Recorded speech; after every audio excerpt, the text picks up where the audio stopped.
الحمد لله رب العالمين، والعاقبة للمتقين ولا عدوان إلا على الظالمين، وصلى اللهم وسلم على نبينا محمد وعلى آله وصحبه أجمعين. أما بعد، باب فضل التوحيد وما يكفر من الذنوب. باب يهي باب سوى خبر مبتدئ صحفيه بلده كرام. هذا كان باب فضل التوحيد، توحيد كفضل جيسي باب كي لوغو تلقليوي اما باب كي لغا هليوي. وباب ما شيء باب كيوي يكفر اوتري توحيدك ومن الذنوب دنبية توحيدك ترترينا باب كي لغا هليوي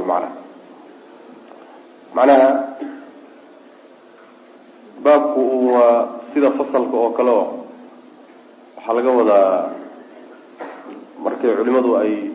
wax qaybinayaan ee kitaab iyo baab iyo fasal iyo xusoo kale u qaybiyaan. marka tawxiidka fadligiisa uu ku saabsan yahay baabkani iyo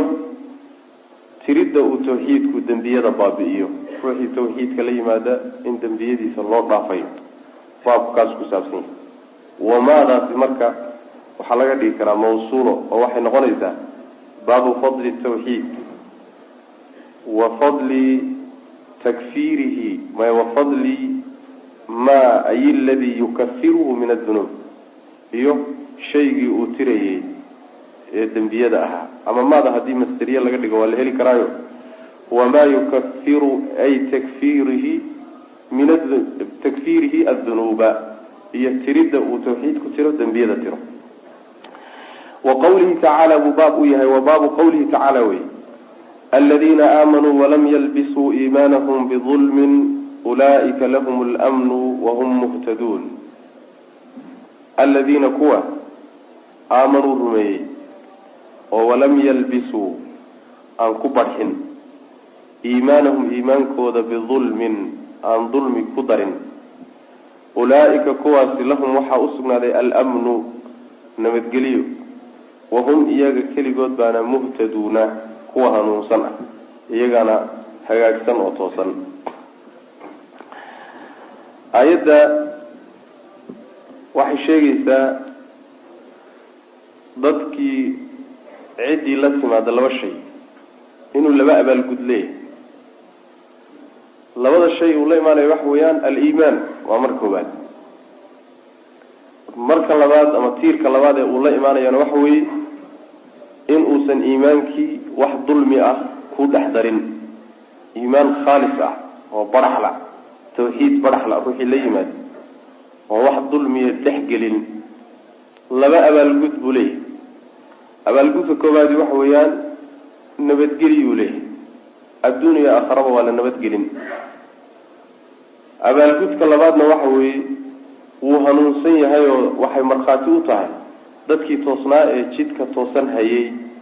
ayuu ka mid yahay macnaha. labada arrimood baa looga markhaati kacay. aayadan markay soo degtay saxaabada nabiga sallallahu alayhi wasallam aad bay ugu dhibaatoodeen, faham ay ka qaateen bay aad ugu dhibtoodeen.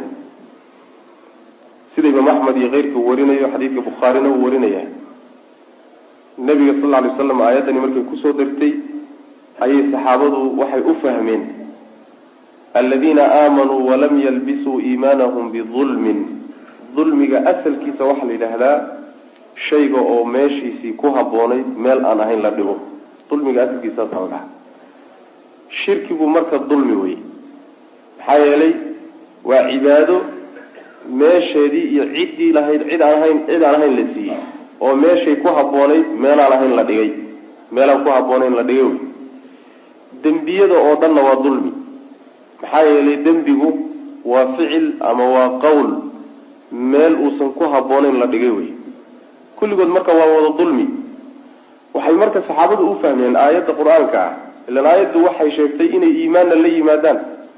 shardina ay tahay iimaanka inay ka ilaaliyaan inuusan wax dulmi la yidhaahdo barxin. dulmigiibay marka waxay u fahmeen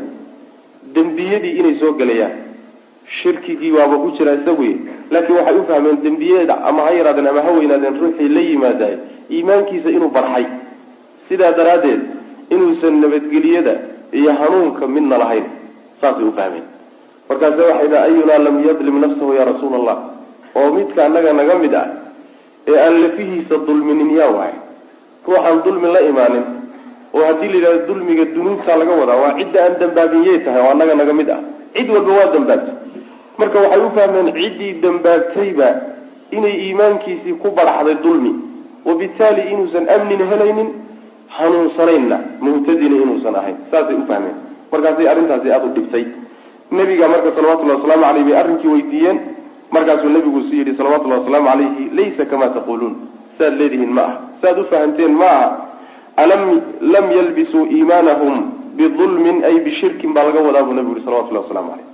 awalam tasmacuu ilaa qawli luqmaana libnihi ya bunaya laa tushrik billah ina ashirka ladulmun cadiim saasuu nebigu yihi salawatullahi wasalaamu caleyh saad u fahamteen meehe shirkigan waxaa laga wadaa aayad dulmigan waxaa laga wadaa shirki baa laga wadaa oo ruuxu waa inuu iimaan la yimaado iimaankaa uu la yimidna waa inuusan shirki ku barxin oo shirki ka ilaaliyo ee lagama wado dunuubtii ama ha yaraadeen ama ha weynaadeen inuu iska ilaaliyo oo hadduu iska ilaalin waayo muhtadina ma aha yani waxa weeyaan amnina ma helayo saa lagama wadee iimaanka shirkiga ka ilaaliya wey macnaha tawxiidka shirkiga ka dhowra waxaad ku tusaya qur-aanka oo u adeegsaday dulmiga shirki u adeegsaday hadalkii luqmaan dardaarankii wiilkiisa u dardaarmayey ee uu ku yidhi wiilkaygiiow ilaahay cid kale waxa ugu darin oo hala wadaajinin maxaa yeelay shirkigu waa dulmi weyn wey dulmi la gala ka ugu weyn wey shirkigu kaasaa marka laga wadaa ujeedada marka aayaddu waxa wey dulmiga tawxiidka iyo iimaanka keligii haddaan shirkiga laga saarin waxba ma tarayo saas wey walam yalbisuu iimaanahum bidulmin waa shardi waayo waa inuu ruuxu tawxiidka markuu la yimaado tawxiid baraxla oo saafi ah oo waxba lagu darin oo soocana ah waa inuu ilahay ula yimaado subxana watacaala saa hadduu sameeyo wuxuu ilaahay ku abaalmarinaya subxaana watacaala inuu macnaha hanuuniyo adduunka intuu joogo cadaab aakhariya mid adduunna laga nabadgeliyo oo muhtadi uu noqdo aaminna uu noqdo ka nabadgalo ciqaabta ilahi subxana watacaala ayib su-aal baa marka meesha imaanaya ishkaal su-aashu waxa weeye dad waxaa jira muslimiin ah oo iimaan la yimid shirkina aan gelin haddana isla markaa aakhare markay tagaan la cadaabi oo cadaabka la geyn oo aan nabadgeliyadii la sheegay oo ulaaika lahum lmnu aan helaynin haddana maca dalika waxay la yimaadeen tawxiid aan shirki lagu darin bal sida adugu lan nabigaa sheegay salawatullahi waslamu aleyh dad muslimiinta kamid a in la ciqaabi doono la cadaabi doono ku waari maayaan laakiin cadaabka waa la gelin dunuubay la yimaadeen daraaddeed ma ka hor imaanaya marka nusuustaasi aayadda ma ka hor imaanayaan maya kama hor imaanayaan maxaa yeelay aayadda shardi waxay ka dhigtay dulmi waa inuusan ruuxu ku barxin dulmiga hadda meesha aayaddu ka hadlaysana waa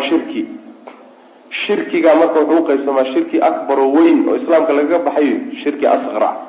shirkiga asqarka ah wuxuu la mid yahay dunuubta waaweyn marka iimaanku carabkana waa ka dhaca qalbigana waa ka dhaca xubnahana waa ka dhaca intaasba waa inay isaga markhaati kacaan waa inuu qalbiga galo oo qalbiga ku dego marka xigtana waa inuu carabku ku dhawaaqo marka saddexaadna waa inay xubnuhu fuliyaan iimaanka noocaasa macaasida iyo dembiyada la gelayahay way dhaawacaan cinda ahlisunna waljamaca ruuxii marka iimaan kaamil ah oo waxba barxin la yimaadahay shaki kuma jiro inaysan cadaab taabanayn oo jannada ilahay u gelaya subxana watacaala laakiin dad baa waxay la imaan doonaan iimaan naaqis ah oo kala dhiman oo macaasidii iyo dunuub lala yimid ay dhaawacday iimaan noocaas oo kale dadka qaarkii la imaan doonaan waa qolyaha cadaabka ilahay geli doona subxana watacaala ee muslimiinta kamida haddana uun laga soo saari doono aan ku waari doonin saas way macna ilahay baa saa uqeybiye subxaana watacaala aayadda kaleeto waa ka ilahay ku odhanaya ثم أورثنا الكتاب الذين اصطفينا من عبادنا فمنهم ظالم لنفسه ومنهم مقتصد ومنهم سابق بالخيرات صدح داوي المسلمين كتابك وحان بحل سيني بقال الله سبحانه وتعالى كوا نحولاني أون دوراني وأبدو ماذا كمل مركزا waxay isugu dhex jiraan ظالم لنفسه mid lafihiisa dulmiyay iyo mid muqtasid oo dhexdhexaad ah iyo mid saabiq bil khayraad oo ka hormaray oo khayrka iyo wanaaga ku hormaray oo qeyrkii dhaafay saddexda qaybood bay isu dhex yaalaan ظالم لنفسه waxa la yiraahdaa waa ninka diintii wax la yimid oo acmaal saalix la yimid dambiyo waaweyn la soo hooyday oo la yimid dambi iyo marka amal wanaagsan buu labadaba isku dawada khalaqu amalan salihan wa akhar sayyi'an way amal wanaagsan iyo mid xun buu isku garab wadaa ka zalim li nafsihi baa la yiraahdaa muqtasidka waxa la yiraahdaa wixii waajibaad ah waa la yimid wixii muharramaad ahana waa ka tagay laakiin inta wax dheeraad ah oo ka badan oo la yimid ma jirto kaasina waa mid ka labaad ka saddexaad waxa way saabiq bil khayraat weeyano waajib oo dhan waa la yimid xaraam oo dhan waa ka tagay iyo xumaan oo dhan uu ka tagay wuxuu waliba inta ku daray intaasoo sunno iyo naafilo iyo dheeraad oo acmaal la yimid makruuhiina waa ka tagay kaas saabiq bil khayraat baa leeyahay saddexdooduba waa ummatu maxamed waay saddexdooduba jannada wada galayaan laakiin way kala sareeyaan saabiq bil khayraat waa ka ugu horeeya oo isagu wax weeye jannada uu galaya isagoo macnaha wax way cadaab la marin muqtasidku sidoo kale ulaa'ika lahum al-amn buu galaya laakiin zalimkaas li nafsihi isagu ulaa'ika lahum al-amn wa hum muhtadun ma galay amniga mutlaq buuxa oo naartu inaysan taabanina isagu ma helayo laakiin wuxuu helayaa amni muqayyad ah oo naarta inta la soo mariyo marka kadib in jannada la geeyaa ayuu leeyahay macna saasa marka loo qaybsamayaayo umadu ay u qaybsamaysaa alladina kuwa aamanu rumeeyay oo walam yalbisu aan ku darin oon ku dheehin wey ku barxin iimaanahum iimaankooda bidulmin aan ku barxin shirki aan ku dhex darin ulaa'ika kuwaasi lahum waxaa usugnaaday al-amnu nabadgelya usugnaaday cadaabka ilaahay adduunka inay ka nabadgalaan aakharana inay ka nabadgalaan wahum iyagaana muhtaduuna kuwa hanuunsanna iyaga weeyaana jidkii toosnaa haya wey macna shardi wey marka waa tii aan shalay kasoo warramaynayo darsigeena horo tawxiidku labadiisa tiir ta koobaadi waxa weeyaan iimaan ta labaadna waxa weeyaan nafyi oo diido oo inaan iimaankaasi shirki iyo xumaan iyo waxyaalo kale lagu darina macna can cubaadat bnu saamit qaala rasuulu llahi sal alay wasalam nabigu wuxuu yihi man shahida an laa ilaha ila allah waxdahu laa shariika lah man shahida ciddii qirta an laa ilaaha mid xaq lagu caabudo inuusan jirin ila allahu alla mooye waxdahu xaal uu keligii yahay laa shariika cidla wax la wadaagtana lahu isaga la wadaagtaana mawjuudun mid jira uusan ahayn sidaasi ruuxay u qira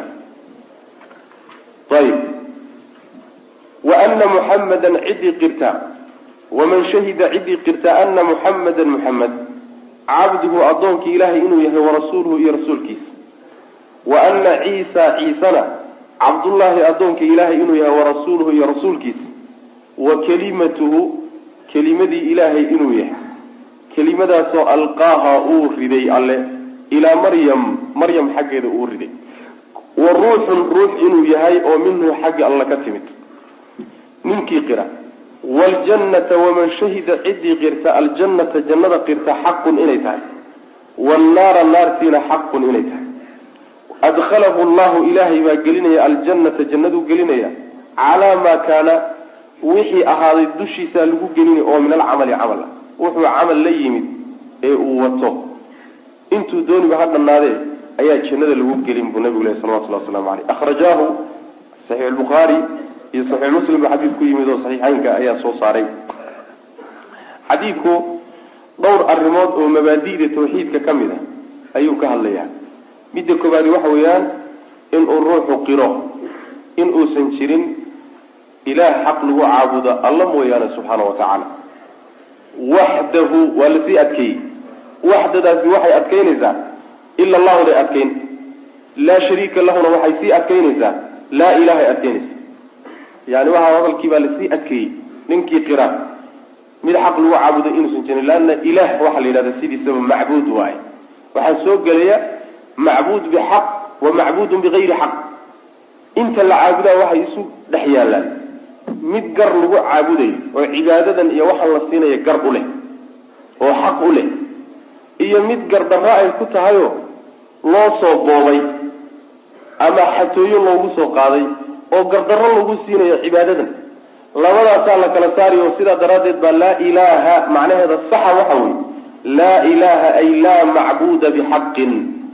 mid xaq lagu caabudaayey ma jiro ila allahu alla mooyaane waxaa baxaya marka kuwa faraha badan ee xaqdarrada lagu caabudo ee cibaadada lagu siinayo magacay dooniba ha lahaadeen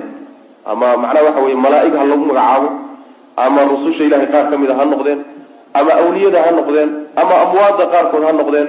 ama geedaha ha noqdeen waxay dooni ha noqdeen magacay dooni ha xambaarsanaayen maxaa yeelay cibaadadaa la siinayaa xaq maaha gardaray ku tahay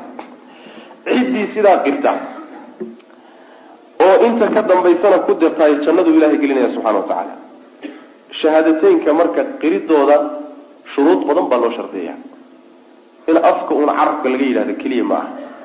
way inoo imaan doontaa insha allahu tacala gadaal baan kaga hadli doonaa laakin laa ilaha ila allah islaamka o dhan bay matalaysaa islaamka o dhan ayay matalaysaa maa waqara fi lqalbi wasadaqahu lcamal waay laysa aliimaanu bitamani wala bitaxalli walakin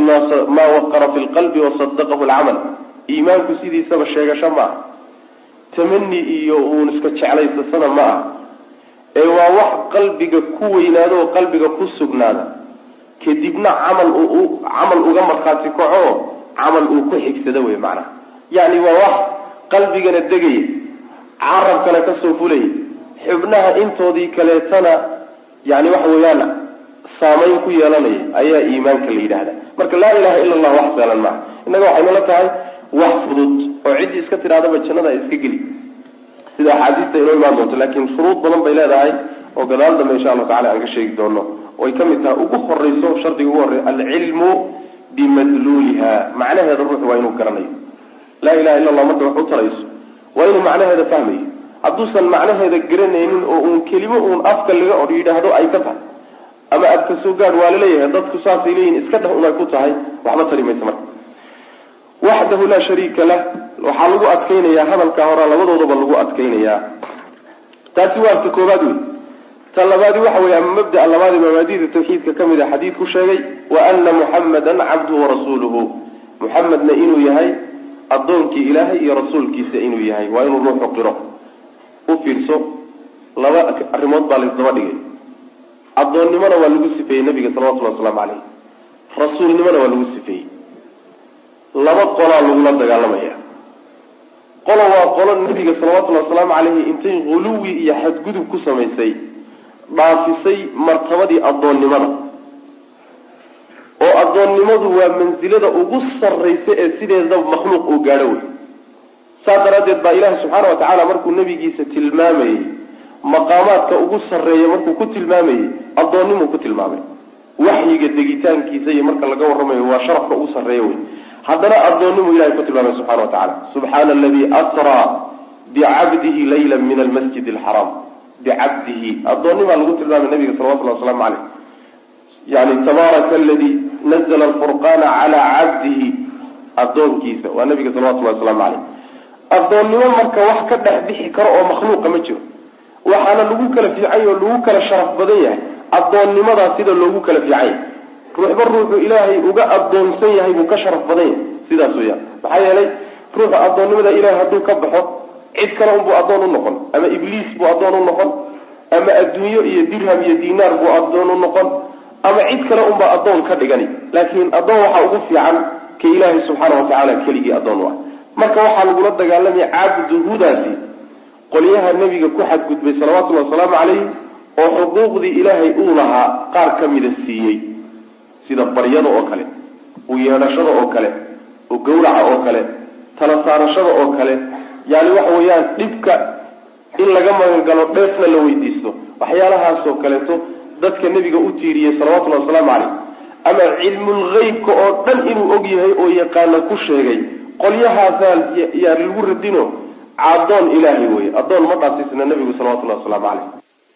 qolyahaasa lagu radin wa rasuuluhuna waxa lagu radinayaa qolyaha nabiga sallallahu alayhi wasallam alayhi meeshii uu mudnaa ka soka mariyay oo ka gaabiyay oo ama rasuulnimadiisii diiday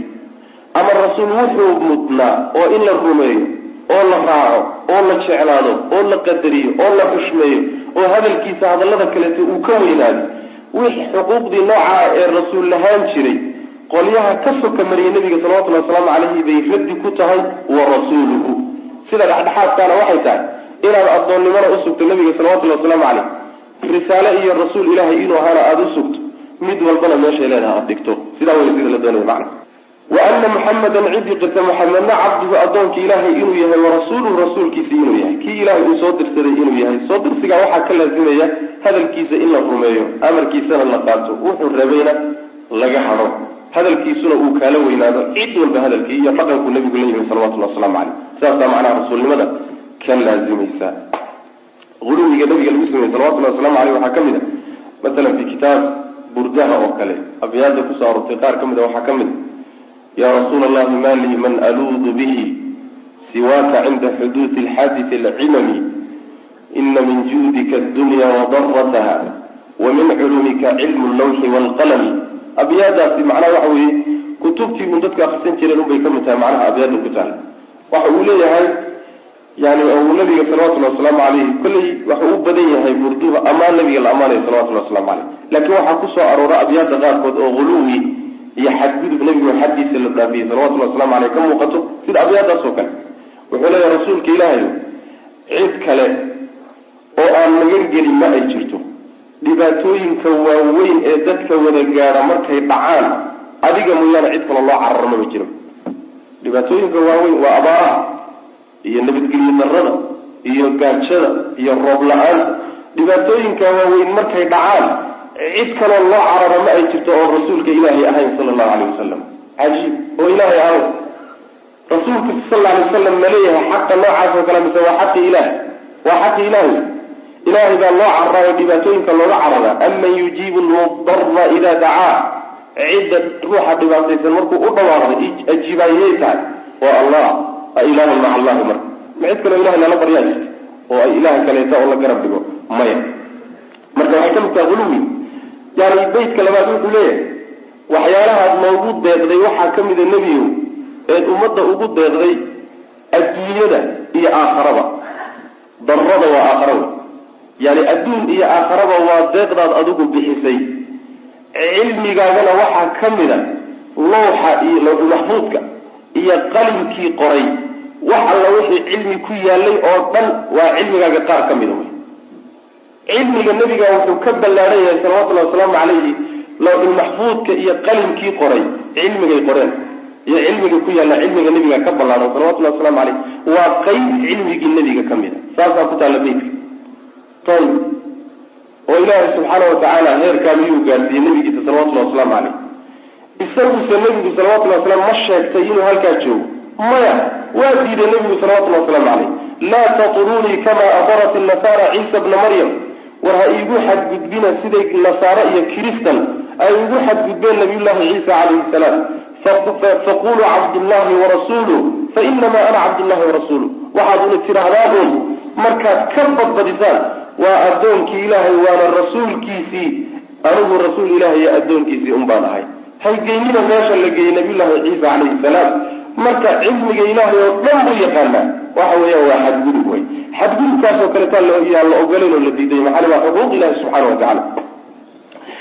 وأن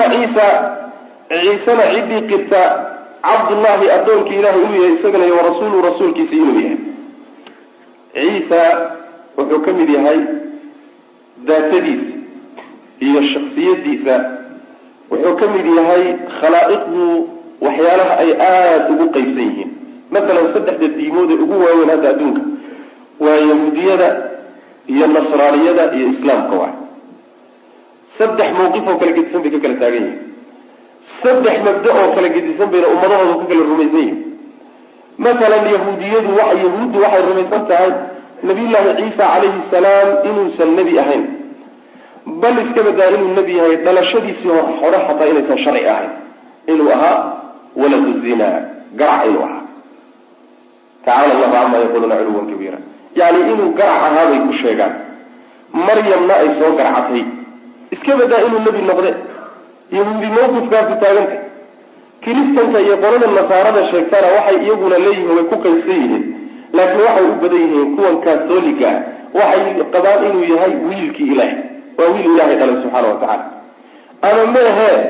waa ilaahay oo ilaaha dhowr ahoo saddex haddana mid awey, saddexdaa ilaah ka kooban yahay haddana midka isku ah iyuu mid ka yahay, mid kamida waay qolo kamid a iyadana rumaysan. intaada islaamku mawqifkiisu waa ka gedisan yahayo horta marka koobaad addoon ilaahay buu ahayo ilaahay baa abuuray subxaana watacaala. ilaahayda ma aha, wiil ilaahna ma aha, waa addoon ilahay addoommadiisa ka mid a. ina mathala ciisa cinda allah ka mathali aadama khalaqahu min turaab uma qaala lahu kun fayakun. aadam oo kaleeto bu ah sida ilaahay aadam u abuuray unbaa isagana loo abuuray. weliba abuuristii nabiyullaahi aadam baa ka qariibsan oo ka cajab badan abuurista nabiyullaahi ciisa calayhi salaam. maxaa yili nabiyullaahi aadam ilaahay wuxuu abuuray isagoon hooyiya aabo midna lahayn, laakiin kay hooyuu leey koodaa cajab badan. marka waxaa cajab badan nabiyullaahi aadam calayhi salaam. saas way abuurka xaggiisa marka yidhaha. marka saas daraaddeed baa marka nebigu salawatullhi wasalamu aleyh mabaadi'da tawxiidka wuxuu ku daray nebi ciise waa inaad u rumayso addoon ilaahay inuu yahay, rasuul ilaahayna uu yahay. waana mabdaa islaamku qabo wey.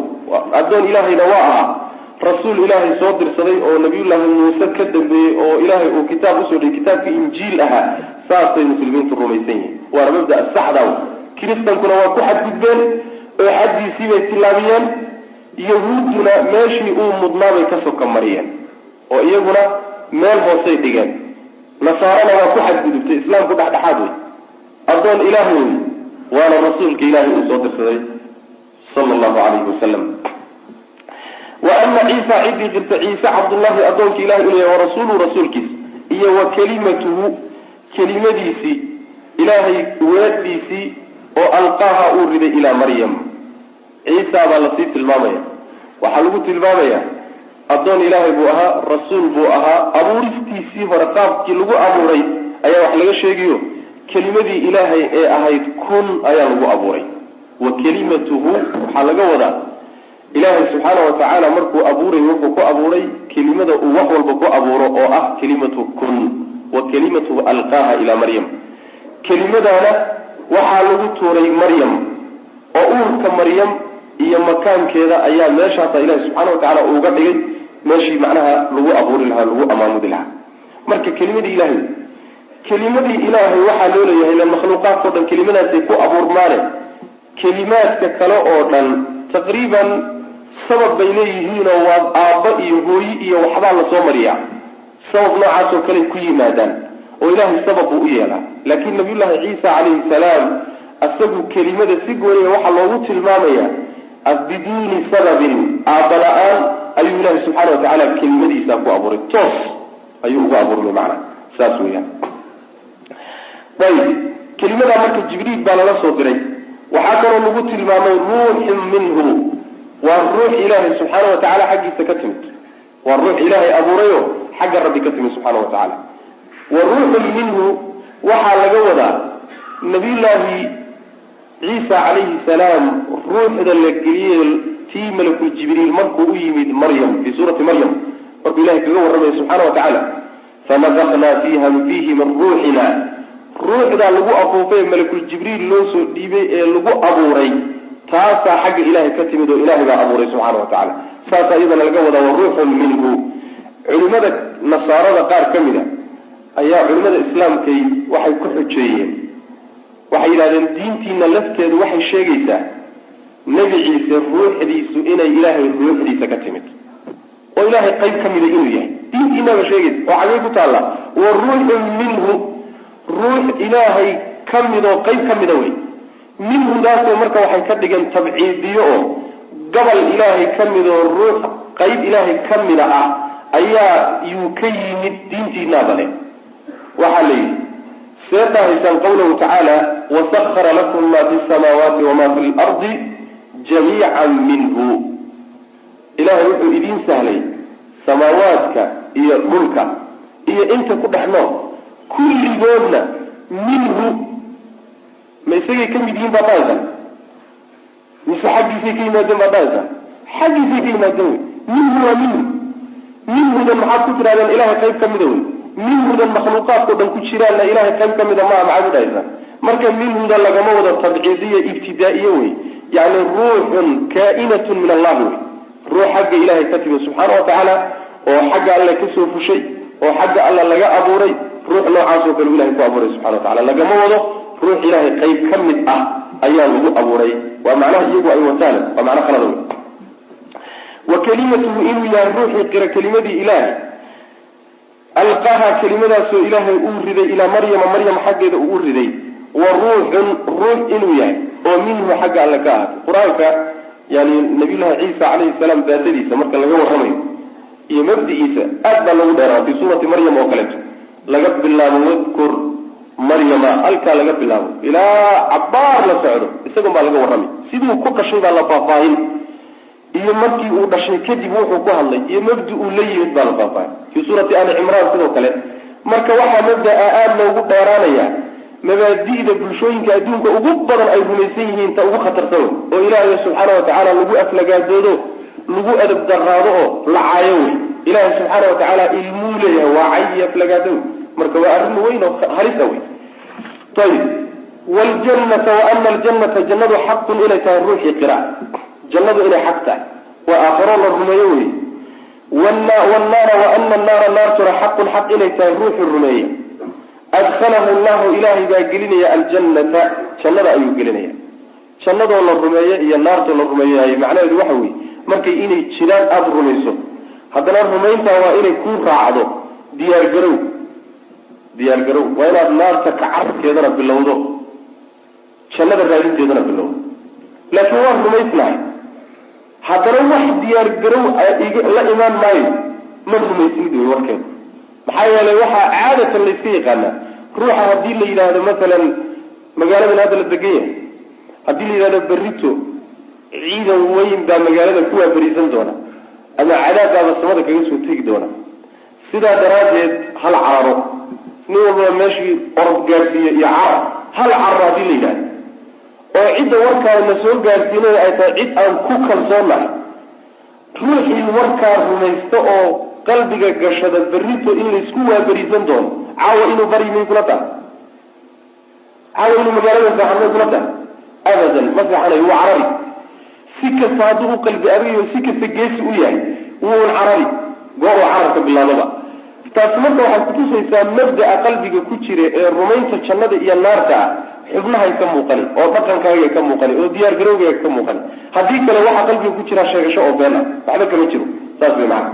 marka jannada waa inuu ruuxu rumeeyo jiritaankeeda una diyaar garoobo naartana rumeeyo jiritaankeeda una diyaar garoobo ruuxii intaa la yimaado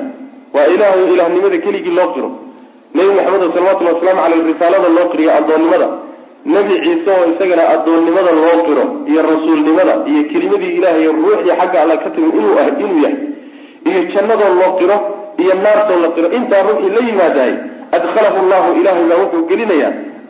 aljannata jannada ayuu gelin calaa maa kaana wax walboo ahaaday ayaa lagu gelin dushooda oo min alcamali camal ah wax alla wuxuu isagu markaa uu wato oo camal ah ayaa lagu gelin maxaa laga wadaa waxaa laga wadaa camalkuu la yimaado ama camal xun ha ahaado ama camal fiican ha noqdee ninkaasi marba hadduu mabdi-i tawxiidka soo saxay camalkaa xunay uu la yimid tawxiidkaa tirtiri tawxiidkaa gubay sidaa daraaddeed jannaduu ilaahay gelinay subxaanahu watacaala camalkuu la yimid ha yaraado ha badnaado ha fiicnaado ha xumaado intaaba hadduu qirayo jannada ilahay buu geli subxana watacala saas waay calaa maa kaana min alcamal ma diidayo marka xadiidku jannaduu geli sheegi laakiin naarta ma ka badbaadaya ilan dad waxaa jira jannada geli laakiin naartana aan ka badbaadayn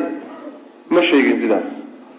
ruuxu intan intuu la yimaado intaan rumeeyo ayaa haddana laga yaabaa inuu naarta galo liacmaal oo dunuub waaweyna oo uu la yimi daraaddeed laakiin waxaa qatcan ah oo aan shaki ku jirin ruuxii tawxiid ku dhinta intuu doona hala ekaado wax yarna ha ahaado ruuxii tawxiidkaa ku dhintaayo inuu jannada ku dambayn doono cadaab ama hala soo mariya ama ilaahay baa iska cafiyo subxaana watacaala laakiin jannu ku dambayn waana ilaahay subxaana watacaala nicmooyinkiisa ka mid ah walahuma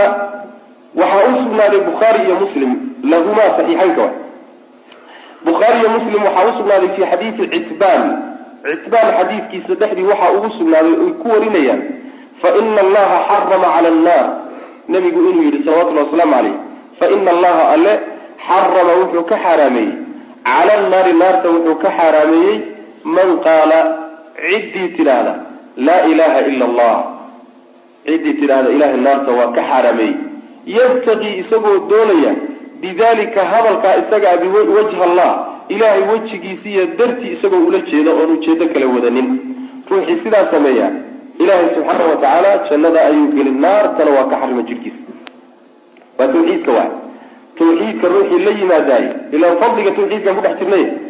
isagoo ilaahay dartii ula jeedo ujeedooyin kale aan ku wadanin dhiiggaaga ku ilaali waa munaafiq dhiiggaaga ku ilaali u isleeyahay ma ahee dana kaluu ku wataa waxaasoo dhan maya yabtaqii bidalika wajha allah ilaahay daraadii isagoo ula jeeda ruuxii saa ula yimaadaay naarta ilahay ka xarimi subxana watacala ayib oo hadda sunnagii sheegaynay dad muslimiin oo laa ilaha ila allahu le inay naarta geli doonaan waxaa laga wadaa laa ilaha ila allahu oo buuxda oon kala dhimanayn oo qalbiga ku buuxda carabkana lagaga hadlay xubnahana lagaga yimid wax dhaawacana aan lala imaanin oo macaasi ah dunuubta waaweyna ruuxiisaa ula yimaadaay naari taaban mayso maxaa yeele ama waa muqtasid ama waa saabiq bilkhayraat labadaa qolana naari taaban mayso laakiin haddii uu tawxiidkii la yimaado laa ilaha ila allahu dii la yimaado si dhammaystiran oo buuxdana uusan ula imaanin ayadoo dhaawaca oo kala dhiman uu la yimaado oo dunuub waaweyn uu ku dhaawacay ruuxaasi waa daalimun linafsihi ilaahay subxaana watacaala mashiicadiisuna hoos yaallaayo in shaaa cadabahu wain shaaa cafa can ilahay hadduu doono subxana watacala wuu cadaabiyo wuu ka goyn wuxuu la yimid ee dembi ah hadduu doonana ilahay wuu iska cafino subxana watacala jannadu geyni macna marka waxaa laga wadaa laa ilaha ila allahudaasi si buuxda ruuxu ula yimaada oo wax dhimid ah iyo dhaawaca midna iyadoon lahayn la yimaada shuruud bay leedahay laa ilaha ila allah nin raggii taabiciinta ka mid a ayaa waxaa lagu yihi sheekh laa ilaha alaysa man qaala laa ilaha ila allah yadkhulu ljanna ruuxii laa ilaha ila allahu yihahdo so jannada geli maayo markaasuu yihi bala jannada waa gelaya laakiin ma soo miftaaxu ljanna ma hadale alaysa laa ilaha ila allah miftaaxu ljanna laa ilaha ila allah soo furihii jannada ma ah oo laa ilaha ila allah ruuxuu yidhahdo soo jannada geli maayo maxaa yele furihii buu wataa guri hadduu kaa kufulan yahay furihiisiina aad wadato waad un furan soo ma ah markaasuu yihi nacam waa furihii jannada laakin ma min miftaaxin ila walahu asnaan fura ma jiro wax lagu furo ilaa wuxuna ilku leeyahy fain atayta bimiftaaxin lahu asnaan futixa laka wailaa lam yuftax laka haddaad adigu furo ilkihiisii wasal keensatana ood la timaadana albaabka wuu kuu furi furo laakiin yani soolana ah oo aan ilka lahayn haddii aad la timaado weligaaba adigu albaabka gelgeliyo ku furmi maayo macnaha mafahanta macnaheedu waxa weeye laa ilaha ila allah waa wax qalbiga gala aftana laga yidhaahdo laakiin waxay leedahay yani acmaal fara badan oo in lala yimaado ay u baahantahay acmaashaasaa ilkihii jannada furayay ah haddii aad ilkaha la timaadana jannada way kuu furi haddii kale laa ilaha ila allahu mutaxan oo qaawan oo aan ilka lahayn oo adigu meel la tago maca adigu meel gee shuruudbaa marka loo shardiyaa laa ilaha ila allah ruuxa markay naarta ka badbaadinayso jannadana gelinayso ilaa waxaa loo shuruud dhowra shardiga koobaad alcilmu lmunaafi liljahli ruuxu waa inuu macnaheeda garanayo oo madluulkeeda garanayo ousan jaahil ka ahayn laa ilaha ila allah muxamadun rasuulullah maxaa laga wada cajiib waxyaalaha qariibka waxaa ka mid a jamaahiirta muslimiinta maanta haddii la weydiiyo laa ilaha ila allahu bal macneed qalla man yahtadii laha cid garan oo macnaheeda ku hanuuni aad bay yarta waxyaalaha layaab kale bay ka mid haddana maca dalika waxaa kaaga daran sayban danba ayna uga lahayn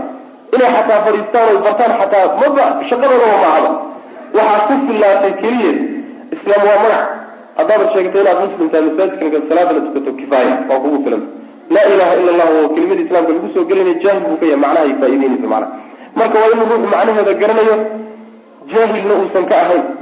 maxay aayadda waxaa kutusaysa qawluhu tacaala faclam anahu laa ilaha ila allah. faclam waxaa kutusaya xadiidkii aayadda soo marray man shahida. shahaadadu cilmi baa la socda. shahaadadu afkoo laga yidhahdo keliya maa. marka cilmigu waa shardiga labaad waa yaqiinta. ruuxu waa inuu si hubaal ah oo shaki ku jira waa inuu qalbiga u geliyo. mustayqinan biha qalbuhu baa xadiista qaarkood ku timi isagoo qalbigiisu uu si dhab ah oo hubaal ah uu qalbigiisu u rumeeyey macna. shardiga saddexaadi asidqu waa inuu rumeeyo oo sidqigaa waxaa laga wadaa waa inuu daacad ka yahayo munaafiqnimo aynan ka ahayn. haddii laa ilaha ila allah afka aad ka tiraahdo qalbigiisa diidan yahay oo munaafiqnimo qalbiga kuugu jirtaay maya lagaa yeeli maayo. shardiga kalena alikhlaas, ilahay daraadii waa inaad ula jeedo. ujeedooyin kale iyo dano kale waa inaadan ku wadanin. muslimiinta isku dhex dara waa inaysan kaa ahayn. xoolahaagii naftaada lagugu badbaadiya waa inaysan kaa ahayn. siyaasad inaadan ku gaadhaynin oo jamaahiirta muslimiinta qalbigooda kusoo jiido siyaasad iyo dawladnimo ku gaadho waa inaysan kaa ahayn. laa ilaha ila allah waa inay macnaha daacadnimo waa inay macnaha kaa tahay. alqabuul waa shardiga kale wey, waa inaad ogolaato ood u hogaansato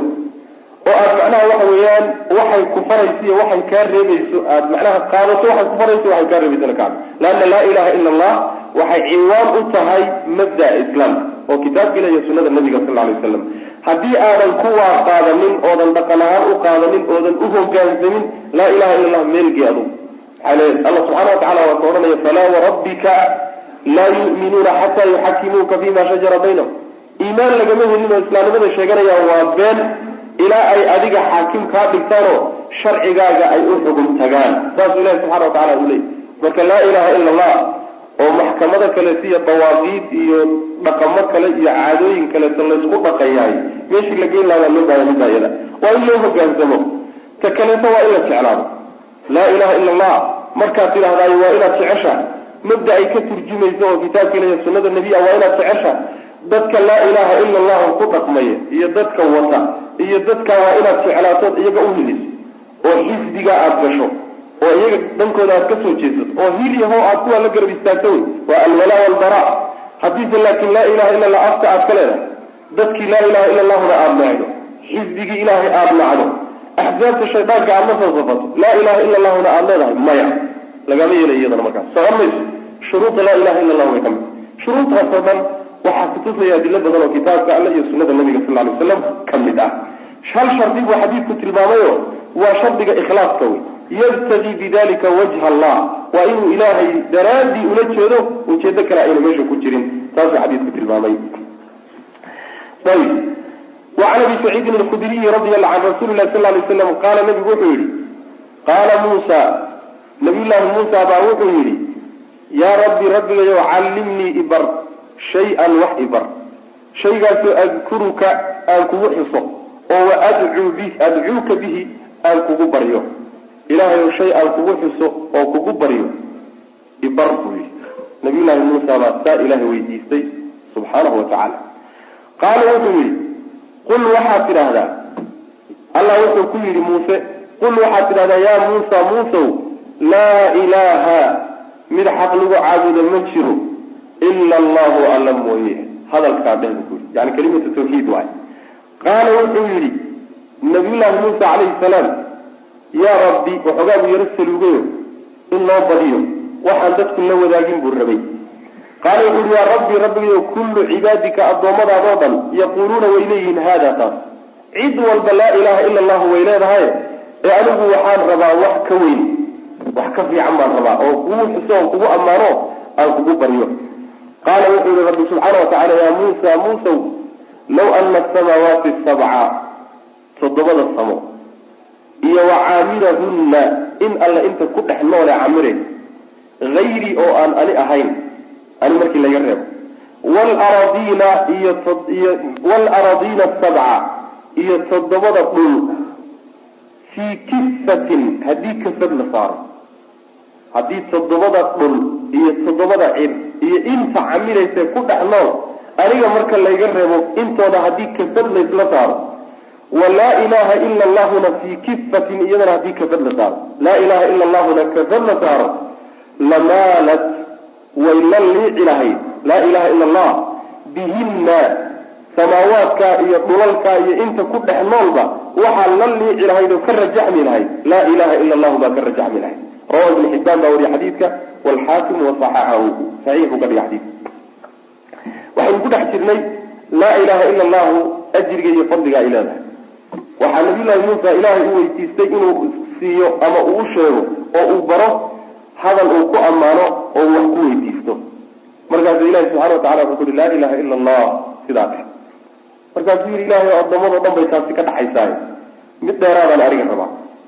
wuxuu yihi muusaw samawaadka 7 ah iyo dhulalka 7 ah iyo inta ku dhex nool haddii kafad la saaro laa ilaha ila allahuna kafad la saaro waxaa ka xoog badnaan lahayd kafada laa ilaha ila allahu la saaray.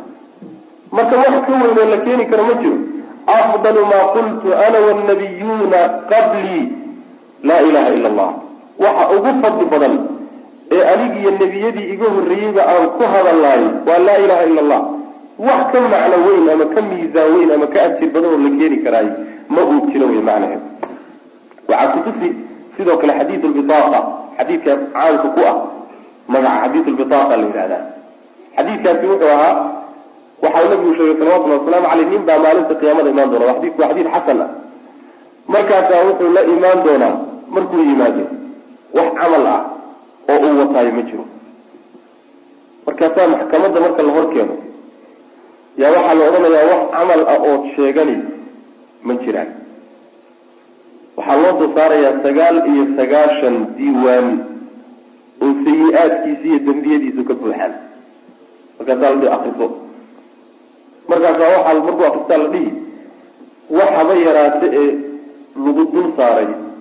ama lagugu duudsiyey oonan la imaanin oo dusha lagaa saaray ma ku aragtay? maya buu dhihi. mabay ku dulmiyeen malaa'igtii wax kaa furaysay? maya, kulli waxay qoreen waa wax jira. wax camalood sheegani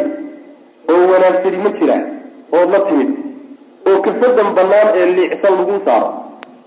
markaasuu wuxuu odhanaya ilah waxba ma xusuusin. markaasaa rabbi subxaana watacala wuxuu ku odhanayaa balaa agtanada waxaad ku leedahay camal aan lagaa duudsiyeynin. markaasaa waxaa la soo saarayaa buu nabigu uri salawatullahi wasalaamu calayhi bidaaqayar kaad yar. markaasaa waxaa la saarayaa kaadka waxaa ku qoran laa ilaha ila allah ayaa ku qoran. kaadkii yaraabaa waxaa la saarayaa kafadi kale. kaadkii yaraabaa marka wuxuu ka xoog badnaanayaa miisaan ahaan kaga xoog badnaanaya 99 diiwaan buu ka xoog badnaanaya. waa xadiis nabiga naga sugan salawatullahi wasalaamu calayh. laa ilaha ila allah marka wax la miisaan ah haba yaraatee maba jiraba macna. saasaa layna baraya. laakiin laa ilaha ila allah niri laa ilaha ila allah wey maxaa tahay wy halkaa ad isu dhex fadhiiso. laa ilaha ila allah wax weyn loo sheegi, laakiin laa ilaha ila allahu maxay tahay, xaqiiqatuhaa maxay tahay, maxay kaa doonaysaa, maxay ku amraysaa? ma kelimo afka laga yidhaahdo keliya mise waa dhaqan buuxa oo shuruuday wadataa oo wax badan bay dabada ku jiidanaysaa oo adigoo dhan bay doonay inay kuu taliso? waa wax taasaa u baahan inaad macnaha waxa weydiiso. adigii inaad marka dib isugu foofto maxaad kala timid, maxaase kaa maqan? halkaa inaynu ku foofnaa loo baahanya oynu halkaa isweydiino. can abi saciidin alkhudriyi can rasuulillahi sal alay wasalam qaala wuxuu yihi qaala muusa nabi muusa wuxuu yihi yaa rabbi rabbi callimnii ibar shay-an wax ibar adkuruka oon kugu xuso oon kugu ammaano oo wa adcuuka bihi aan kugu baryo wax kugu weydiisto. qaala wuxuu yihi qul waxaad tidhahdaa yaa muusa muusa waxaad tidhahdaa laa ilaha ila allah. qaala wuxu uhi yaa rabbi rabbiga kullu cibaadika addoommadaado dhan yaquuluuna haada way leeyihiin. kaas addoommado dhan buu ka dhexeeyaaye mid dheeraada isi wey. qaala wuxu uhi yaa muusa muusow low ana asamaawaati haddii samooyinka 7 ee 7 ah wa caamirahunna iyo inta camiraysa ee ku dhex nool hayrii oo aniga aan ahayn, aniga marka laga reebo waalaraadiina iyo 7 waalaraadiina iyo dhulalka dhe 7 ee 7 ah intooda haddii fii kifatin ay kafad dhexdeed yihiin walaa ilaha ila allahu laa ilaha ila allahuna fii kifatin ay kafada kale ku jirto lamaalat way la liici lahayd bihinna samaawaadka iyo dhulalka iyo inta ku dhex noolba laa ilaha ila allahu baa la liici lahayd oo ka xoog badnaan lahayd. rawahu ibn xibbaan baa wariye walxaakim wasaxaxahu walitirmidiy waxaa u sugnaaday waxasanahu tirmidi xadiidka xasan buu ka dhigay. can anasi wuxuu ka warinayaa samictu rasuula lahi sal lay slam nabigaan maqlay buuli anas yaquulu isagoo nabigu sal lay wasalam qaala allahu tacaala ilaahay baa wuxuu yidhi waa xadiid lqudsi waay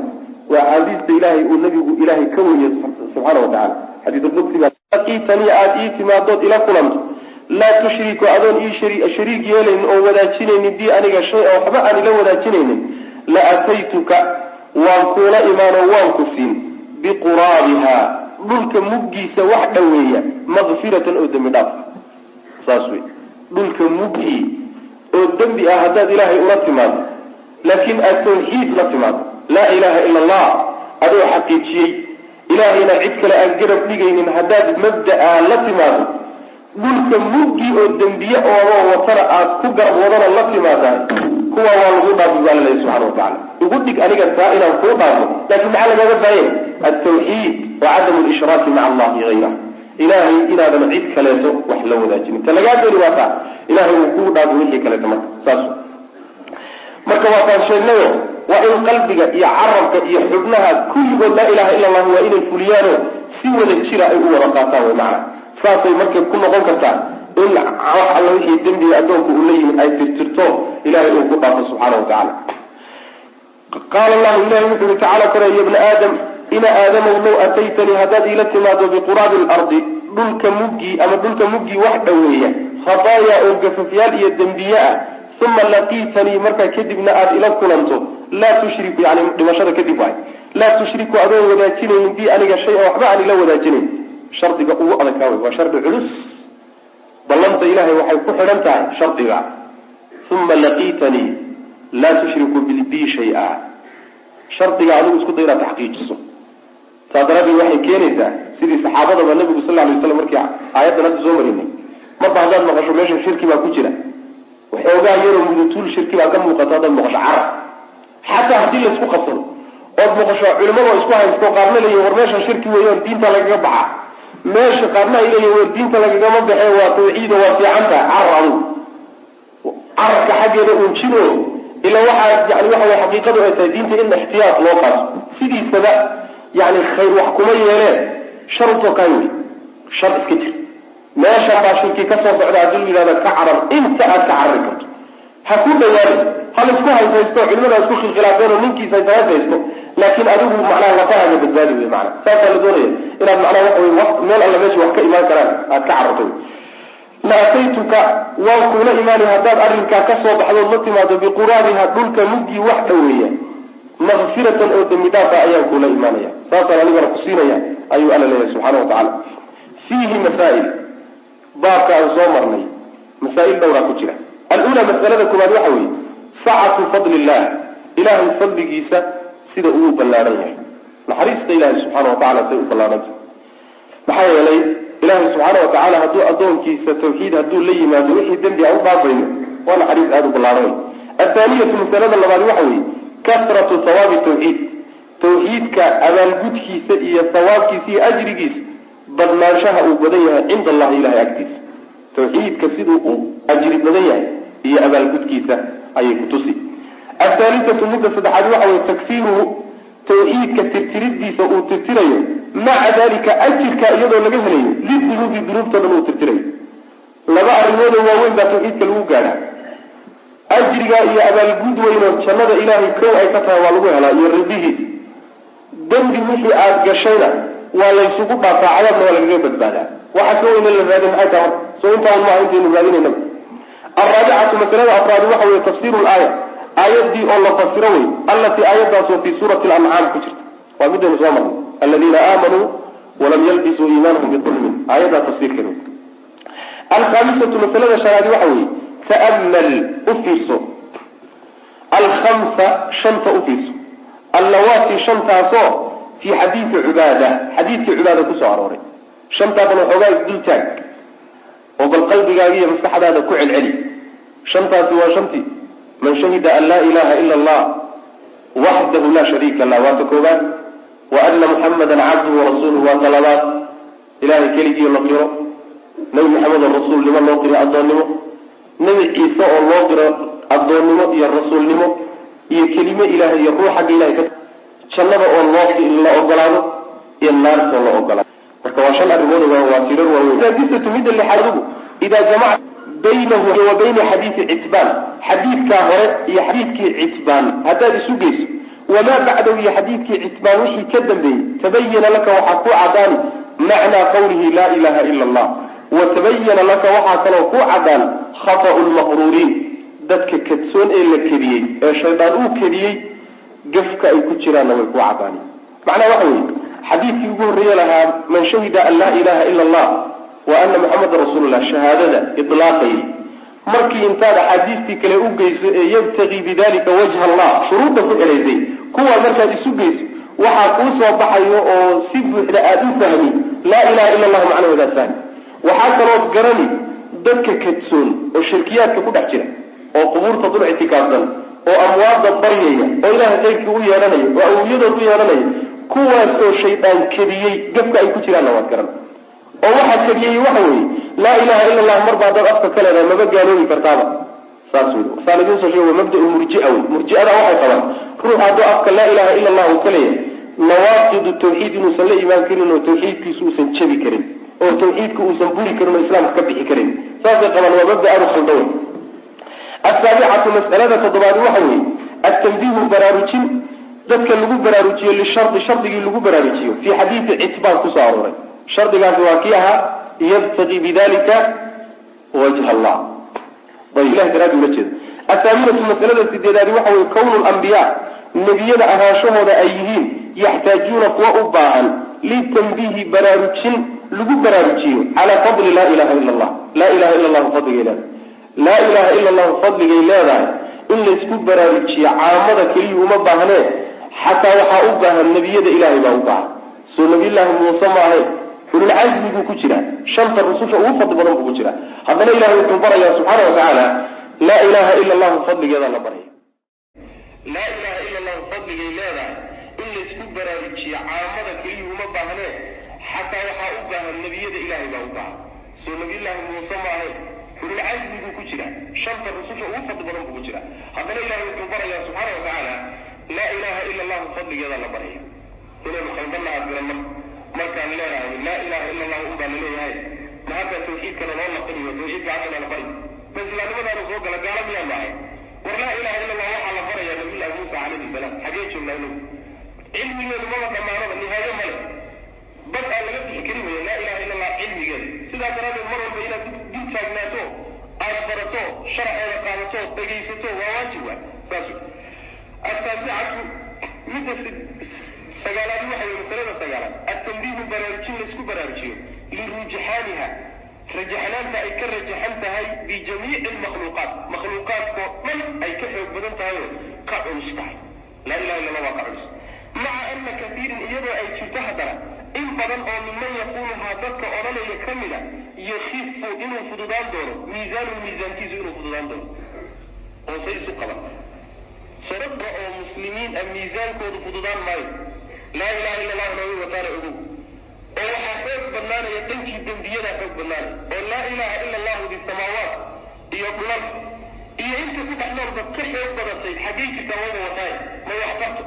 ولا إله إلا الله السيدة كرتمات اللي يقول هاي والنور شفيه والنور قاوعه وديك اللي يقول هاي سكراته لا إله إلا الله اسمه حدما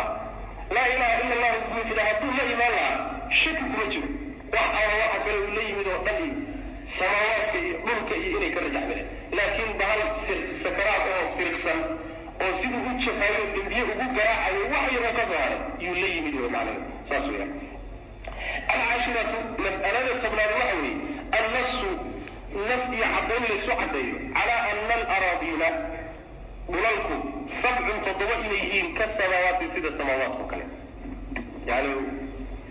waxay muujinaysaa dhulku waa 7 waxaa u jeeda samaawaadku waa 7 sidoo kale dhulkuna waa 7 sida aayadda ku soo aragtay suurta waxay جاء المنافقون زمان ومن الأرض مثلهن أسمع ومن الأرض مثلهن سماوات وتضرب لكم وتضرب فاس حديث بعدين آيات سورة الكعبة لكن وحنا فيه كلام علماء قالوا إلى إيران سماوات صدبها وكلات هذه دينه اسمها إستان لكن ملك صدبه ديسو ويس إستان بعلومه أي لهذا قاكمل 11 فضل كل تبراد واحد ومثلا كل دولار ana lahunna samaawaadka iyo kulalka intuba inay leeyihiin cumaaran dad camila. cumaarta waxaa laga wadaa dadka ku dhex nool ee ka shaqaysanaya ee khayrka kula imaanaya ee caamilaya la yidhahda macnaa buuxinay. athaaniyata cashra تسديد الطلاب وحوي إثبات الصفات إله الصفين كيسو الله سوه خلافا قرم مريض أن قرم مرين للأشعرية أشعرية أن قرم مرين إله الصفات كيسو الله أضلال الله سوه كان وحاكو قرم مرين أن كد دينا ننقل إله الأشعر مذهب الأشعرية والصفات حاجة كسومرنا يبتغي بذلك وجه الله أيضا كسومرنا صفة الوجه والله إليه سبحانه وتعالى. الشاعر ومذهب كمعتقد أهام صوالي أيوب النيب وأنا مذهب كم الآن مذاهبك كبحرين منهج سلفا. وعلى تأسيس كذا لها أبو الحسن الأشعري وتقريبا قرنجي صدحت آخر كيف قرنجي أفراد بالنوع قرنجي أفراد واحد كوري أشعري لهذا لما أقول صحابي أشاعر من العين تابعين دول أشاعر من العين إمام مالك إيه شافعي إيه أبو حنيفة إيه أوزاعي إيه الثوري إيه أشاعر من العين أشعرية ومبدأ جلال كيمين جلالها كيماتين مركز الغاب قالوا وحصلك كهيا معتزلة يعني منكي جهمية اللي ننشري معايا أبو الحسن الأشعري ونيك مؤسس كمذهب كان وحصامر يكون مرحلة دي في كوادوك وأهنشري معتزلي من القرابة أهين وجباء الأولنجري ومتفلسف أهاي معتزلها وينادي أيوه أرضيوها منها في معتزلة مركة واللقم منوايا وائس بدلي بعض ربك تجي قرب كلابيا اللي يلاوي وحولا منها في معتزلة لكسو تجي نحضر كوبا شري أيوه حولا هذا لتشوبي منها كاسو هذا كسو انتقالي وبوصو انتقالي منها كليدا الأشعرية الأشعرية دي كلابيا وحضر بوكر كتسنة كلابيا دي أشعرية دي ما تردية ويسكو بدوية منها كان وكتجيه آخر كيزي وحكوكي يولي منهجي سلف كصحابة هي التابعين في أئمة سلف ويوم الشافعي وغير كذا ماذا قرئوها إله سبحانه وتعالى صفة والله كتاب كيف كل شيء أما حديث الذي كتب صلى الله عليه وسلم عليه إن لون دايم وأن الليحنين لون الدينين حتى الإسلام مركز صور شيئا أن أرنون إله الصفات كيفية تلمامي زكوة الضمان الوئيين لما قالوا إله الصفات كيف اللون دينون لليحيين وقالوا إلهي اللي إلى الصفات سولية تأضامد إلى الله تعالى وقالية كفر واحد منهج كسلف كنا إلا دايم حضر إلهي اللي جد تنزيهية تشبيه المخلوقات تاسوا معنا مكبرنا شاعر بقى أيها خلافنا أيها صفات موجود الدينة ولما علمنا مركز فرق الدور إياه واللي سيمات جيب كلا الضرب قل يا أبو بعيد دوري لا صفات مكلنا محايا لي صفات كده قيديين ونقل لما يعتزلوا الصفات